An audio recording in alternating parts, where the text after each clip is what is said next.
میں نے کہا طلاق تو خیر غصے میں ہی ہوتی ہے، لیکن مرد غصے میں طلاق دیتا ہے،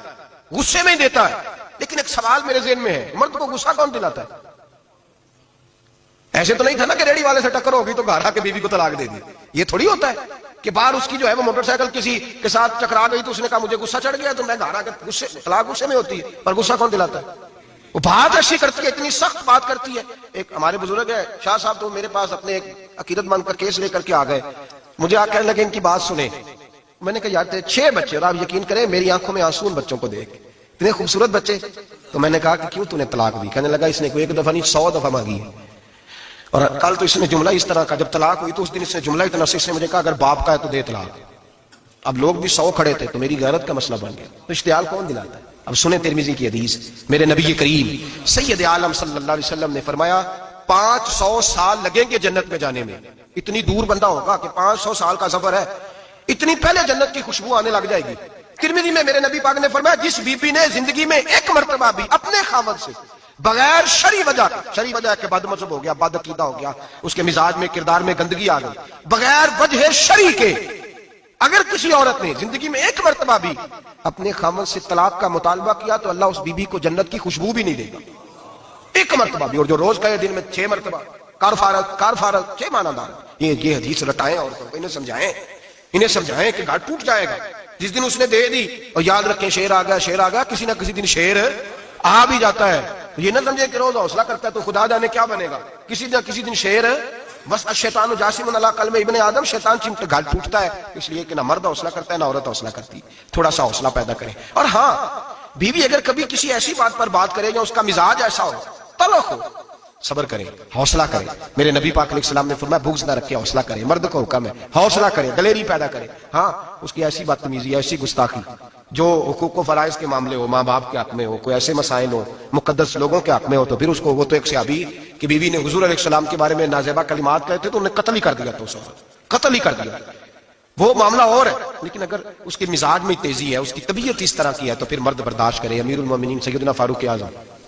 صحابہ میں سب سے زیادہ تگڑا اور رسول پسند آدمی،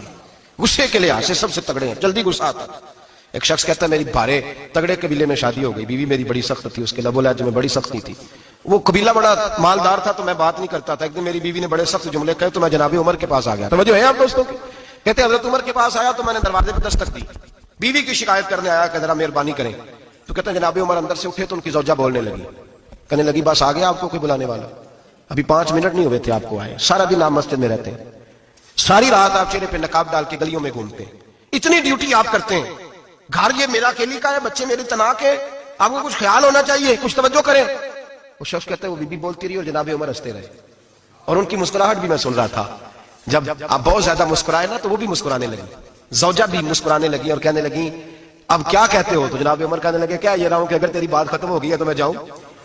اور اگر ہے تو میں کھڑا ہوتا ہوں، سنا لے کوئی اور بھی ہے تو۔ یہ بات کہہ کے باہر آئے نا جناب سیدنا عمر فاروق، تو وہ شخص کھڑا تھا، آپ نے فرمایا کیسے آئے ہو؟ کہنے لگا حضرت جی میری اڈی تو نہیں ڈاڈی، میں تو آیا تھا اپنی بات کرنے، تو یہ تو لفظ زیادہ سخت ہے، وہ اتنی سخت نہیں ہے جتنی یہ ہے، تو ذرا قبیلہ سخت ہے تو میں شکایت کرنے آیا تھا، تو یہ تو آپ کا معاملہ بھی اسی طرح کا ہے۔ جناب عمر کا جو جواب ہے بڑا قیمتی ہے،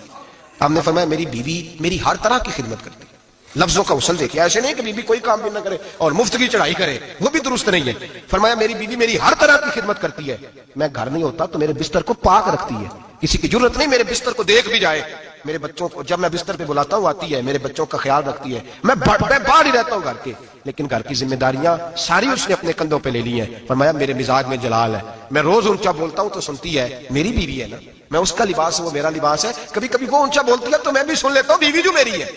میری بیوی ہے نا۔ ایک جملہ میرے اعلیٰ حضرت کا ہے اور اعلیٰ جملہ ہے، اگر آپ کی سمجھ میں آ گیا تو ٹھیک، ورنہ وضاحت ہو نہیں سکتی، جگہ ایسی ہے کہ وضاحت نہیں ہو سکتی۔ اعلیٰ حضرت فرماتے ہیں جب میاں بیوی ہوتے ہیں اس رشتے میں کوئی ان کے پاس وہ کسی کے سامنے نہیں ہوتے، عجیب معاملہ ہے کہ جب جھگڑا کرتے ہیں تو ساری دنیا کو بتاتے ہیں، لڑائی کرتے ہیں تو ساری دنیا کو شامل کر لیتے ہیں، جب تو میاں بیوی تھا تو کوئی شامل نہیں تھا۔ فرمایا تو اس کا لباس ہے وہ تیرا لباس ہے، تو اپنے جھگڑے میں بھی اب کسی کو شامل ہے، بہت مجبوری بن جائے تو قرآن نے حکم دیا ہے کہ 2 ادھر سے لوگ بلاؤ 2 ادھر سے حکم بلاؤ، وہ بہت